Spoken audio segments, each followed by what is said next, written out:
relativa à temática da semana, as forças de segurança. São os meus convidados de hoje. À minha direita, o Pedro Carmo, presidente da Organização Sindical dos Polícias, que representa polícias da PSP. Boa noite, obrigado por ter aceito o convite. E à minha esquerda, o presidente da Assembleia Geral da Associação Socioprofissional da Guarda, representando a GNR, o José Alho. Boa noite, muito obrigado por ter aceito o convite para estar aqui connosco. No meu monólogo inicial que vocês ouviram, e Pedro, se me permites, vou começar aqui com o José Alho, eu falo de facto nesta falta de sintonia entre o Governo e as forças de segurança, quando existem dados concretos quanto à agressão, por exemplo, aos números das agressões, aos números dos feridos, à falta de meios. Porquê é que continua a haver quase uma negação dos dados? Uma negação de dados reais. Eu sempre defendi há muitos anos que, no caso da Guarda Nacional Republicana, os patrulheiros devia ser feito um monumento à entrada do Carmo, no Largo do Carmo, um monumento ao patrulheiro. Quando se diz, bom, qual é a sua profissão? Sou GNR. Se é GNR, é patrulheiro da GNR. Depois todas as outras valências vieram por acréscimo. Todas elas. O patrulheiro é a essência da guarda. Ou seja, como a polícia, quando nós falamos qual é a sua profissão, sou polícia de segurança pública, então ele é certamente o indivíduo da operacionalidade. Ou que é patrulheiro, ou que, portanto, está numa unidade de intervenção que faz falta para repor a ordem pública. Na Guarda Nacional Republicana é precisamente o mesmo. Mas o patrulheiro da Guarda é, ao longo da minha experiência de 30 anos efetivo, é o mal amado da instituição. Sempre foi. Aliás, há um ditado popular que se mantém dentro da instituição que diz assim: só anda à patrulha, isto é irónico, claro, quem não sabe fazer mais nada, ou seja, quem não tem poder de dar o salto para o outro lado. Antigamente só havia duas situações: ou era o patrulheiro ou estava numa secretaria. Hoje existe uma panóplia enorme de funções e de valências dentro da instituição. Mas uma coisa enorme, completamente. Não é que não façam falta, claro que fazem, a sociedade vai mudando, mas a patrulha é sempre aquele em que se é agredido. É aquele sítio que, com as novas tecnologias hoje, de filmar com os telemóveis, em que só vê a reação do agente da autoridade, não se vê o início. Portanto, o agente da autoridade, salvo muito poucas exceções. É muito importante relembrar isso, porque ainda, creio que há 2 dias, para já há um mês, 2 agentes da GNR foram atropelados numa operação stop, e creio que há 2 dias, durante um incêndio, um agente da GNR também foi atropelado quando estava a tentar impedir que um carro fosse para uma zona de acesso restrito, durante o combate a um incêndio. Repare bem, e fez muito bem a referir isso, o caso do Pedro Dias, não é? Aqueles elementos, e isto é sistemático, a morte em serviço, nós tínhamos aqui há uns anos 7, 8 mortes em serviço por ano. Às vezes até atingíamos 10 mortes em serviço. Depois temos a taxa de suicídio, que também convém realçar, que é... Eu sou de um distrito onde, a nível europeu, temos o Concelho de Odmira, que é o campeão, infelizmente, a nível europeu, onde a taxa de suicídio é maior. Bom, mas no Concelho de Odmira a taxa de suicídio é maior com pessoas com mais de 65 anos. E nós temos nas forças de segurança uma taxa de suicídio ao longo de décadas enorme, e as pessoas não têm esta idade dos 65 anos. Bem mais jovens. Portanto, estes números que o Sr. Ministro contesta ou diz que está tudo bem, é de facto respostas de políticos, não é? A política assim o exige. Infelizmente, as FIAs das instituições também são nomeados por políticos.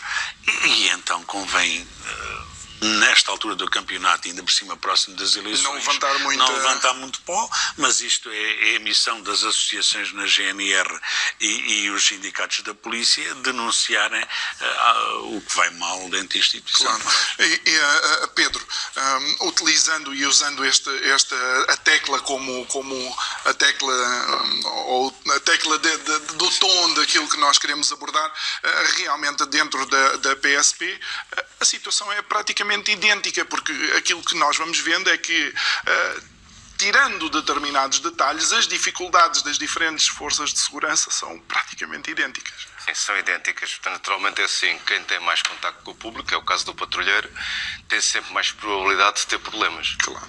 E os problemas, a nível psicológico, a nível físico, sendo agredidos muitas vezes pela própria população, e que nem por vezes são delinquentes diretos, portanto, aquelas pessoas que de alguma forma são conhecidas enquanto delinquentes, pessoas que pura e simplesmente não acatam ou não aceitam aquilo que a autoridade tem para fazer no dia-a-dia.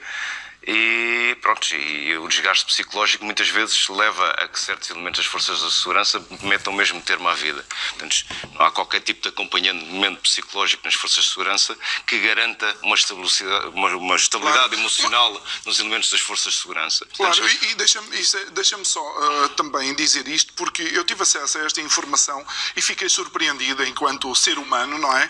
Que, por exemplo, o agente, o OPC vai a um cenário de crime, pode ver um homicídio, pode ver o corpo, pode ver uma criança, pode ver num acidente, mas depois chegando às esquadras não tem ninguém que vá ter com eles e perguntem como é que eles estão.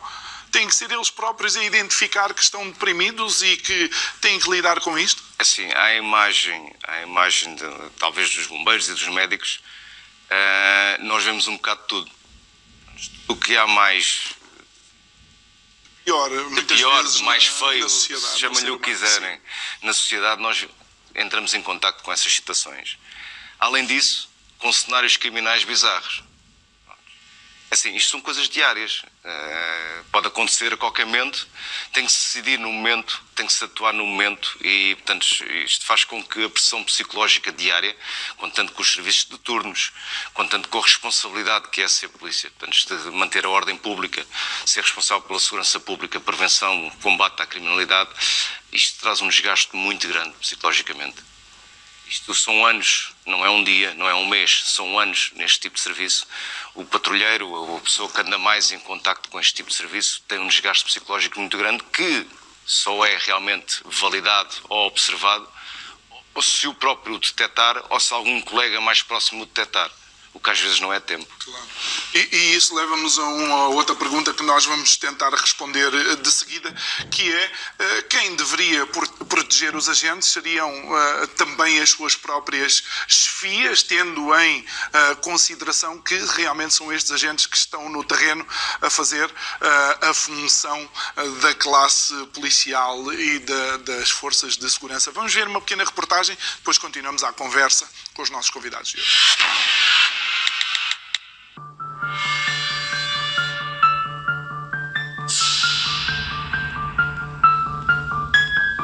Lisboa, cidade milenar, capital antiga da nossa Europa, ainda apresenta estruturas arquitetónicas que eram verdadeiramente inovadoras na sua época.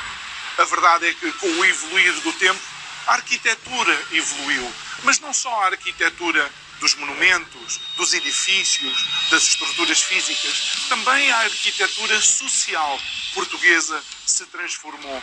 Se numa determinada época as forças de segurança serviam para reprimir e oprimir, agora as forças de segurança devem representar a proteção, a segurança e o assegurar dos nossos direitos e liberdades.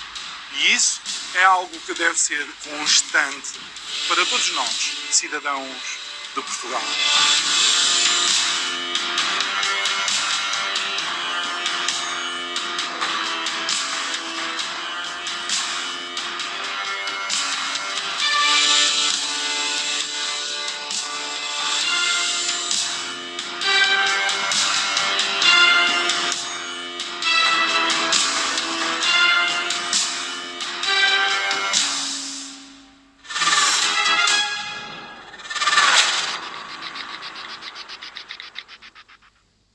Vamos então de volta ao estúdio. José Alho, para a proteção, obviamente, destes elementos, seria o ideal que as chefias das instituições pudessem fazer esse trabalho de acompanhamento e proteção.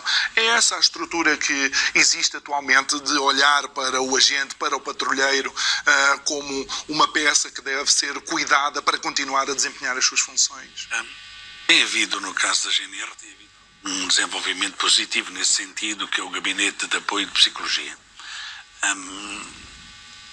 Ao longo dos anos isso não aconteceu, mas de há uns anos esta parte tem acontecido, de facto, um esforço nesse sentido. Mas o grande problema é quando nós estamos ao pé, e há bocadinho estava a referir isso, ao pé da pessoa que passou por isso e ninguém se apercebe, não é? Porque este serviço está centralizado em Lisboa e a GNR tem a seu cargo 94% do território nacional disperso no interior do país, em termos territoriais. Aquilo que estava a referir há bocadinho, eu estava-me a recordar que no IC1, na zona que eu patrulhei durante quase 30 anos, eu sou capaz de dizer todos os sítios onde morreram as pessoas e quem eram as pessoas. Quem eram, não o nome, mas a família, muitas vezes as crianças, muitas vezes o casal de idosos, os imigrantes, etc, etc. E cada vez que lá passo, a memória está lá. Quer dizer, eu recordo perfeitamente tudo, inclusivamente recordo cada vez que passo junto a Santana da Serra, por exemplo, naquela curva, de morrer uma família e morrer o filho, que é uma criança, em que teve lá o chapéu, que nós não tivemos coragem de lhe tirar o boné durante o mês que ficou lá. Portanto, nenhum de nós teve coragem de tirar dali aquilo, não é? Porque cada vez que lá passo, todas as memórias vêm. Mas também ninguém me perguntou até hoje se eu precisava de ajuda psicológica. Também não a procurei. Mas o que é certo é que mexe com as pessoas ao longo dos anos. Mas vocês desculpem e vocês estejam à vontade para falar. Eu acho que quem vê um cenário de um acidente, a estrutura hierárquica dentro das forças de segurança, sabe perfeitamente, nenhum ser humano está preparado para lidar com outro ser humano que esteja morto. Mas isso especialmente em acidentes ou em cenários de crime. Não é preciso eu esperar que um agente vá ter comigo. Eu penso que eu, enquanto chefia, deveria ter esse cuidado. Não, isso não estou vocacionados nunca para isso. Porque alega-se sempre, bom, tu tens de estar preparado para esta missão é aquela, não é? O grande problema é quando passam à situação em que estou na reserva e perto da reforma, aí então há um desligar-me de total com a instituição. E aí é cada qual desarrasca e cada qual que sofra as pressões ou o seu passado e que procure, aliás, há uma das propostas que eu sempre tenho feito, que é fazer, e não é possível, e não vai ser nunca, fazer um lar para os militares da Guarda. Pelo menos 3, um a norte, outro a centro e outro no sul do país. Porque estas pessoas depois, quando vão para os lares, também não são bem recebidas pela população, porque tem sempre aquele estigma. Tu foste guarda, não é? Tu foste polícia. E eu sofro isso na pele hoje, derivado ao meu trabalho, eu e todos aqueles. E vemos muitos guardas abandonados, que é aquilo que a sociedade nos está a pagar. A sociedade paga-nos muito bem nesse sentido, que és guarda, tens que aguentar tudo e mais é uma coisa, ou és polícia. Portanto, é um sofrimento que só quem passa por ele é que sabe. É muito difícil nós prestarmos. Há aqui uma coisa que eu gostaria de dizer, e agora contra, e se calhar meus colegas vão me criticar, que é, eu acho que um guarda não tem que ter outra profissão e não tem que fazer gratificados. Acho que não tem que fazer gratificados a instituições, supermercados. Acho que não tem que fazer isso. Fica mal para a instituição, fica mal para ele. Ele deve ser bem pago. Ele deve, ou normalmente, mediamente pago. E a questão dos gratificados é sempre uma ajuda para vir junto ao vencimento. Mas o que é certo é que esses gratificados não traduzem bem a missão do guarda ou do polícia.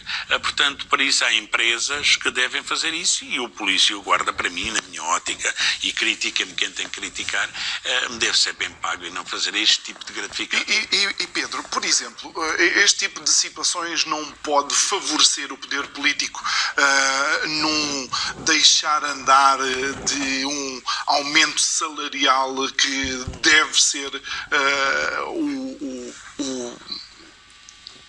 é de explicar o que vocês merecem. Eu queria só pegar aí num pormenor em relação à situação anterior da parte da psicologia. Eu acho que a nível da psicologia e a nível de condição física, pelo menos anualmente, deveria ser obrigatório, isso está previsto inclusive nas leis do trabalho, no tipo de profissões que a gente tem, e está enquadrado perfeitamente na legislação laboral que existe. Nós devíamos ser avaliados psicologicamente por entidades externas e fisicamente a nível de saúde normal, não é? Portanto, atendendo ao facto que nós trabalhamos por turnos, fazemos noites e atendemos a pressão psicológica que a gente tem, com as adversidades do próprio serviço, inerentes ao serviço, deveríamos ser avaliados anualmente por entidades externas. E isso não acontece? Isso não acontece. Portanto, temos também um gabinete de psicologia, vai funcionando. Mas normalmente é a posteriori. Mas é sempre por sinalização de algum colega, de algum comandante. Ou seja, não há uma proatividade, não há, digamos, um aproximar-se. Não deveria haver proatividade, mas sim obrigatoriedade. Eu próprio posso não estar bem psicologicamente e não me aperceber, falar bem com toda a gente parece que eu sou, e de um momento para o outro tenho o facilitador, que é a minha arma de fogo, e ponho termo à vida. E depois porque foi, ninguém sabe. Claro, e esses números infelizmente não têm descido. Dentro daquilo que são as tuas funções na organização sindical dos polícias, qual é que tem sido a vossa principal reivindicação? É assim, a nossa principal reivindicação, basicamente, enquanto sindicato, temos que ver as condições laborais dos profissionais de polícia. E as condições laborais passam um bocado por esta situação que eu acabei de falar, da parte psicológica e física, portanto, as condições porque na realidade, embora não sejamos considerados, nós somos uma profissão de desgaste rápido. Não somos considerados uma profissão de desgaste rápido, daí nos terem tirado as percentagens que antigamente tínhamos. Não somos uma profissão de risco, porque não nos pagam subsídio de risco, não nos pagam feriados, não nos pagam domingos, não nos pagam subsídio de turno. Por exemplo, na PSP pagam-nos uma coisa que se chama suplemento de turno, que apenas desconta para o IRS e que qualquer pessoa que faça serviço administrativo chega à idade da reforma e recebe precisamente o mesmo daquele que andou todo o dia a trabalhar por turnos E vocês não? Nós só descontamos IRS sobre aquela porcentagem, que é uma porcentagem, não digo que seja inferior, a porcentagem é a mesma, mas o índice de desconto, portanto, eu vou explicar a diferença. O suplemento de turno é pago sobre o 500 euros, mais ou menos, uma porcentagem, eu agora não estou bem recordado, mas penso que é 21% ou 23%. O subsídio de turno é a mesma porcentagem, mas sobre o vencimento, com desconto para a reforma. Esta, pelo menos, é uma pequena diferença. Desgaste rápido. Acho que toda a gente consegue perceber que nós somos uma profissão de desgaste rápido. A sério, esta é daquelas coisas que eu fico sem perceber o que é que baliza esta ideia de que vocês não sejam... O risco, para ter uma ideia, se ler a lei a legislação inerente ao subsídio de risco, logo no primeiro artigo, exclui todas as forças e serviços de segurança. Portanto, é aqueles que deveriam eventualmente ter diretamente é logo excluído pelo próprio... Claro. O projeto legislativo. Agora é assim, salarial, diferença salarial, o meu colega falou ali dos serviços remunerados. Os serviços remunerados acabam por ser uma coisa política de uma certa forma. Então, o pessoal faz porque necessita, muitos deles porque necessitam, porque não é fácil viver em dois sítios. Portanto, ter uma família a quilómetros do sítio onde trabalha e ter que pagar outra habitação na zona onde trabalha. Daí recorrerem pelos fracos salários. Eu posso dizer, por exemplo, um agente, quando entra para a polícia, ganha 789 euros. O ordenado mínimo da função pública é 635. E estamos a falar da função pública que trabalha das 9 às 5, e estamos a falar do polícia a ganhar este valor a trabalhar por turnos, domingos, feriados. E a arriscar, obviamente, muito mais também. Falando só assim cruamente, porque essa parte acho que já está implícita, porque claro, cada um tem a sua função. Cada um tem a sua função. Segurança pública é segurança pública. Abraça uma panóplia de coisas que pode pôr sempre em risco a vida da pessoa. Pode ter não sei quantos dias tranquilos, como pode ter não sei quantos dias terríveis que tem que decidir no momento, como eu disse ainda há pouco. E se decidir mal, tem problemas próprios. Tem processos disciplinares, tem processos de crime. A realidade é que as forças de segurança, neste momento, há um desinvestimento há largos anos nas forças de segurança. Tem sido remediado, tem sido publicitado, damos carros, pomos pessoal, damos promoções. Antes, publicitado. De facto, na realidade, o que acontece é que são migalhas que vão mandando para cima das instituições. O desinvestimento já é muito grande. Há um fosso muito grande. Há muitos que dizem que a polícia bateu no fundo. No meu caso, que eu sou PSP, não é? A polícia bateu no fundo. É um facto. A reestruturação da polícia é urgente. É preciso investimento. Em meios tecnológicos, em pessoal. É preciso investimento para que as coisas funcionem. Sob pena de a própria operacionalidade do serviço começar a ser posta em causa. Nós vamos até à rua ouvir a opinião de alguns dos cidadãos sobre as nossas forças de segurança, mas a pergunta que eu vou fazer quando nós voltarmos é: porquê é que nós só ouvimos os agentes a alertar para estas situações e as FIAs não falam assim tanto? Mas vamos agora ao Vox Pop. Até já.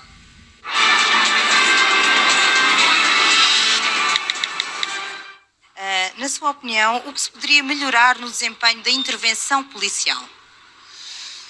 A polícia tem feito um grande esforço de adequação. Nem sempre conseguido, é verdade. Mas a polícia de hoje não tem nada a ver com a polícia que a minha geração aprendeu a odiar quando fugíamos da PSP aqui na cidade universitária, do famigerado capitão maltese e dos criminosos que o acompanhavam. Pois a polícia é outra, é uma polícia que preza a cidadania e o civismo. Olha, eu acho que em Portugal a polícia faz um bom trabalho e, assim, no meu ponto de vista, não há nada o que melhorar no momento. Mas também há polícias que se servem da farda para abusarem das pessoas. Atenção, há polícias que se servem da farda para abusar das pessoas. Isto também não está correto. Mas um polícia que vai acudir a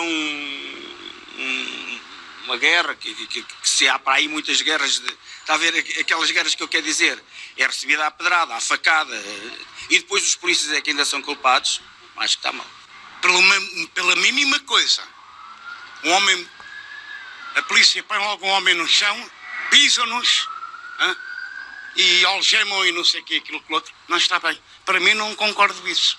Por vezes há ainda falhanços, mas acredito que a instituição saberá ultrapassar esses falhanços, porque 45 anos de democracia são muito importantes na vida de cada um de nós, mas não são suficientes em algumas classes profissionais. E não estou a falar apenas dos polícias. Há muitas classes que precisam de aprender diariamente o que é o cotidiano democrático, o que é o combate ao racismo, à xenofobia. Não é apenas a polícia que tem que passar por isso, somos todos nós.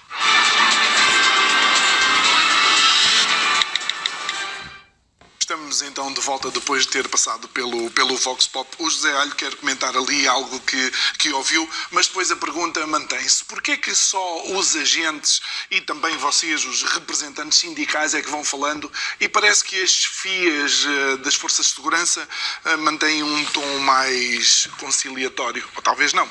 Bom, a responder que a reportagem que ali vimos, as pessoas criticam, porque muitas das vezes também a comunicação social também coloca, e as pessoas colocam no final dos vídeos que gravam o finalmente, não colocam o início da agressão ou qualquer coisa parecida. Relativamente à minha instituição, eu gostaria de referir também que o quadro orgânico prevê 27 mil elementos e ele só é composto por 22 mil, portanto há logo aqui uma diferença de 5 mil e, conforme tinha dito, muito mais valências se vieram aqui juntar. Relativamente só aos sindicatos, a pergunta que fez, e as associações da GNR que falam, é normal, porque as FIAs, a maior parte delas, têm a sua avaliação. Ora, como elas têm o seu sistema de avaliação, eu sou contra o sistema de avaliação. Eu acho que se devia, porque os nossos antepassados, mesmo antes do 25 de Abril e no pós-25 de Abril, havia uma coisa que chamava, no pós-25 de Abril apareceu as diuturnidades. E a pessoa ganhava, quanto mais velho fosse, ao fim de 3 anos ia acumulando diuturnidades. Hoje existe uma avaliação. E essa avaliação, para mim, chamo-lhe o Campeonato Nacional do não sei quê. Não vale a pena aqui dizer, mas as pessoas compreendem. a avaliação atualmente está só na classe de oficiais e de sargentos, mas já está para ser na classe dos guardas. No dia que ela chegar, e penso que para o ano já está aí em vigor, a avaliação então é que vai ser um 31. E porquê é que eu digo que não é necessária a avaliação? Porque nós temos um conjunto de regulamentos que não era necessário, na minha ótica, nunca defendi a avaliação, porque a avaliação é dada por os homens e por as mulheres.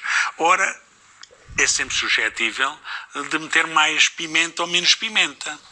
E quem é que será melhor avaliado? Eu que estiver junto do chefe. Isto é em todo o mundo, isto não é só em Portugal, é em todo o lado. E porquê é que eu digo que não é necessária a avaliação? Na minha ótica, nós temos o regulamento de disciplina. Nós somos regidos, além da que a polícia não é, mas nós somos regidos também por o Código de Justiça Militar. Nós temos o Regulamento Geral do Serviço da Guarda. Nós temos tantos diplomas para nos elogiar ou para nos punir que não é necessário uma avaliação. Ou seja, a parametrização já lá está. Os olha, eu tenho um primo, eu gostaria de dizer, eu tenho um primo que tem uma salsicharia artesanal. E eu disse, aqui na tua salsicharia, para fazer linguiças, as tuas empregadas a que fizer melhor linguiça, melhor chouriço, melhores enchidos, ou aliás, mais, ela terá melhor avaliação. Sabe o que é que ele me disse? Não significa a que fizer melhor, a que fizer mais, tenha melhor avaliação. Porque a que faz menos, se calhar tem mais. Ora, isto reproduz no patrulheiro, em estar, por exemplo, 1 hora a falar num monte, a falar com os velhotes no interior do país, isto não é palpável, não é avaliável. Claro. É avaliável o quê? É o número. Claro. E portanto, é o número. Portanto, o facto, quando eu vim para a GNR e estive num posto, demorávamos 2, 3 horas a falar com os velhotes e saber informação e a termos carinho por eles e eles por nós, e isso perdeu-se na totalidade. Porque hoje existe uma coisa que é o GPS. Tiveram que fazer agora uma campanha para voltar a colocar a polícia e a GNR mais próximos também dos cidadãos mais idosos. Sim, com uma grande cobertura por parte da comunicação social. Pedro, como é que está a estrutura da polícia atualmente? É uma estrutura que nós possamos dizer que é benéfica para a própria instituição e para os cidadãos, para a prevenção da criminalidade e para que também possa promover, obviamente, o avançar na carreira daqueles que sejam os agentes com as melhores valências para o trabalho? Assim, a estrutura da PSP está bem enquadrada no papel.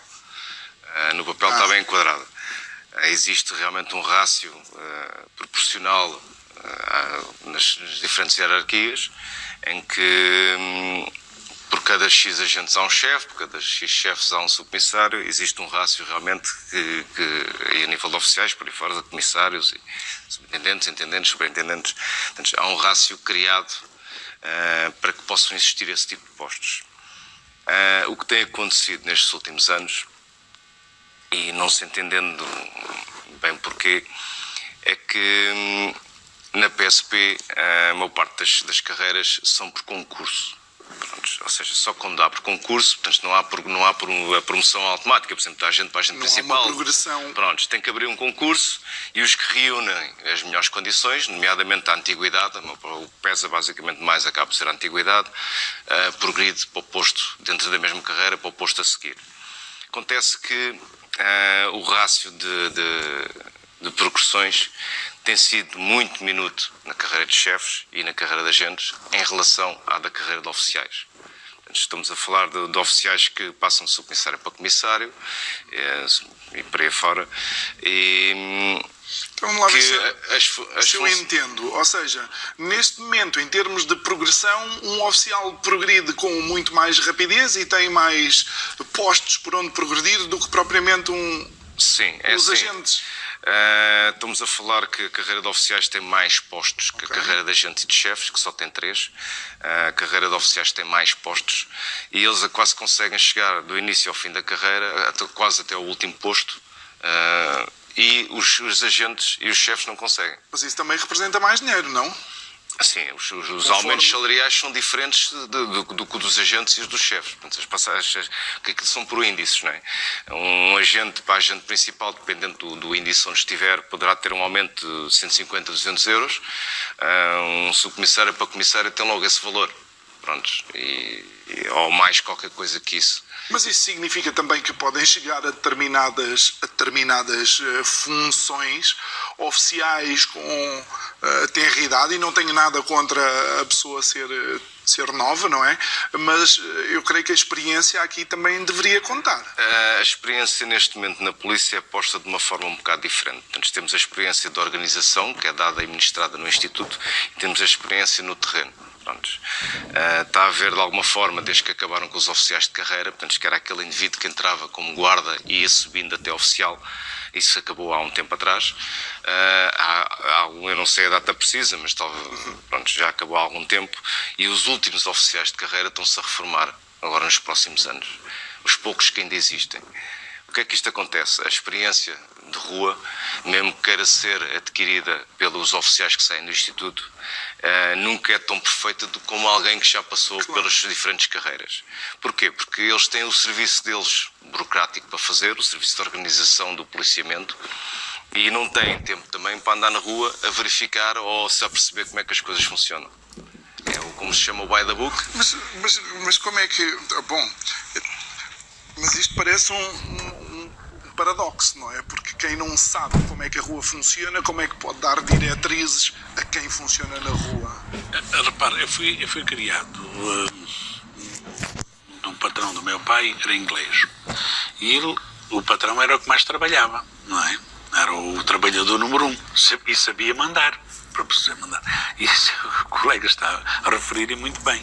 A questão das pessoas seguirem a sua carreira normal e chegarem ao topo da carreira, desde o início, e saber o que é o sofrimento da patrulha, o sofrimento da intervenção, das unidades de intervenção, etc, etc. Dá-lhe muito mais capacidade para decidir e até para bater o pé ao poder político, do que entrar e nunca passar por estas situações de agressão, de sistemática, dos insultos e por aí fora. Forma a pessoa muito melhor, porque o estrangeiro, não é por acaso que o alemão e o inglês dão-nos cartas, mesmo nas empresas privadas, porque sempre ouvi dizer que quando o engenheiro chegava à fábrica era o primeiro a chegar antes dos trabalhadores nestes países. Portanto, desenvolve muito mais o país, mas vivemos em Portugal, sabe? Infelizmente, Portugal é assim. Claro. O que é que nós devemos dizer? Eu digo sempre isto. Infelizmente, vivemos em Portugal, porque esta capacidade e é por isso que quando eu referi aqui dos gratificados, das pessoas fazerem gratificados, era para terem mais disponibilidade mental, mais tempo para dedicação ao serviço. Eu nunca tive outra atividade profissional a não ser a minha instituição. Mas para a dedicação 100%, bem remunerados. A dedicação exclusiva e completa à minha instituição. E isto leva-me um amor à camisola tremendo, não é? Por isso é que me digo que eu associativismo. Há um sentido que se está a perder mediante uma decisão política completa, não é? Porque a questão dos ministros passarem, da administração interna, passarem e ao fim do ano já cá não estarem, já não lhe dá capacidade, no fundo, para eles resolverem problemas de fundo. E as FIAs é iguais. começar do zero. É muito difícil para nós, que estamos há algum tempo na instituição, a ver as diferentes mudanças.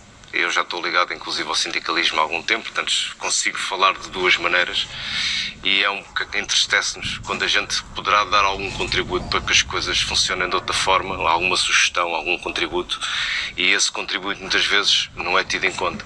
Porque é assim, o colega ainda há bocado acabou de falar da situação das avaliações. A situação das avaliações foi mais uma forma de controlar o serviço da polícia. O serviço das polícias, na PSP é aplicado há muitos anos. Isto para todos, tanto para os oficiais como para as outras classes, para a classe de chefes e para a classe de agentes. E não é só por números, porque há muita gente que é quase impossível avaliar por números, porque o tipo de serviço não proporciona que dê grandes números. Mas o que é a realidade é as simpatias e afins. A pessoa deve progredir nos índices remuneratórios por antiguidade. A antiguidade dentro de uma instituição pública ou privada que seja, tem que ser tida em conta. Claro, mas ao mesmo tempo que também a qualidade da execução da sua tarefa, não é? Exatamente, a qualidade da execução deve ser satisfaz ou não satisfaz. Okay. Não deve ter números. Okay. Porque assim, eles agregaram este tipo de avaliação uma série de coisas. A progressões na carreira e aos dias de férias a mais. O Pedro falou uma coisa interessante, eles são avaliados de 1 a 5, mas só podem ser avaliados 1, 3 ou 5. Portanto, o 2 e o 4, que seriam fases transitórias, não existem. Nós vamos aproveitar este momento também para dar voz a alguém que durante o programa de ontem fez uma chamada para contar um pouco do seu testemunho. Vamos ouvir esse áudio e depois voltamos para conversar com os nossos convidados. Até já. Muito boa noite, vossas vocês, ao Peixoto e ao da Pastora. Um abraço deste camarada Manuel Neves, que há anos apresentado, foram-lhe roubados 3 anos do direito à minha apresentação. Foi o tempo que estive no ultramar. Estive no ultramar com a polícia, daqui até que a companhia móvel, do Orla. Portanto, e não há ninguém no governo, nem na polícia, nem coisa nenhuma, que me devolva o dinheiro. A Caixa das Apresentações, a Caixa das Apresentações, comeu o dinheiro. Sempre. E até depois está reformado, andou durante 3 ou 4 anos. Mas, ao fim de 5 anos, ele está reformado, roubaram 3 anos do direito à pensão de apresentação. Eu só quero meu dinheiro, não quero mais nada. Boa noite a todos. Muito boa noite. Bem, Isto é quase um testemunho, não é, daquilo que acontece não só a este antigo agente. Eu quero enviar aqui o obrigado pelo contacto e também obrigado pelo seu serviço em prol da segurança em Portugal. E a questão que se põe aqui é que há uma falta de vontade política de resolver as coisas. Por onde é que tínhamos que começar? Esta questão da reforma, no caso da GNR, houve de facto aquele problema que até foi formada uma associação de reformados e pensionistas, e depois as associações como a ASPIG e a APG e todas elas pressionaram politicamente e visse algum resultado da reposição dos valores retirados dos reformados. No caso da instituição, e ter sido reposto esse dinheiro, não por decisões judiciais, porque não se chegou a isso, mas por pressão destas associações, junto da senhora Ministra, que fez um trabalho excelente. Para mim, nestes anos de associativismo, e contatei com muitos ministros da AMC interna, de facto a senhora Ministra, anterior a este senhor Ministro, fez um trabalho excelente em conseguir, em termos legais, repor os valores retirados aos reformados da GNR, porque era um escândalo autêntico aquela lei que estava vigente na altura. E, de facto, tento dizer mal, dizemos, ou criticar, aliás, mas entendo dizer bem, tinha que dizer bem desta senhora Ministra Constança, porque muitas noites passou sem dormir para tentar encontrar, que era difícil, a solução era difícil. É muito fácil nós criticarmos, mas é muito complexo, e ela passou ali muito para tentar resolver este problema, que no caso da GNR depois conseguisse resolver.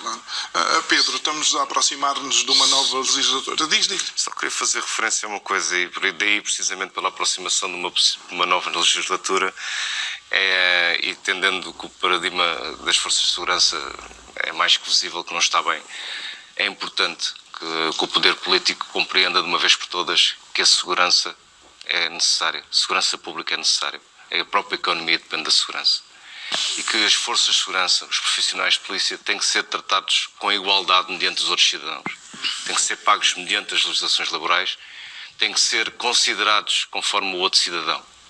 Nós somos todos iguais, somos pessoas que falhamos, cumprimos, temos deveres, mas também temos direitos.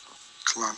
Exatamente como qualquer cidadão. E muitas vezes o poder político esquece que somos nós que praticamos a nossa segurança pública E que estão lá para prevenir. Exatamente.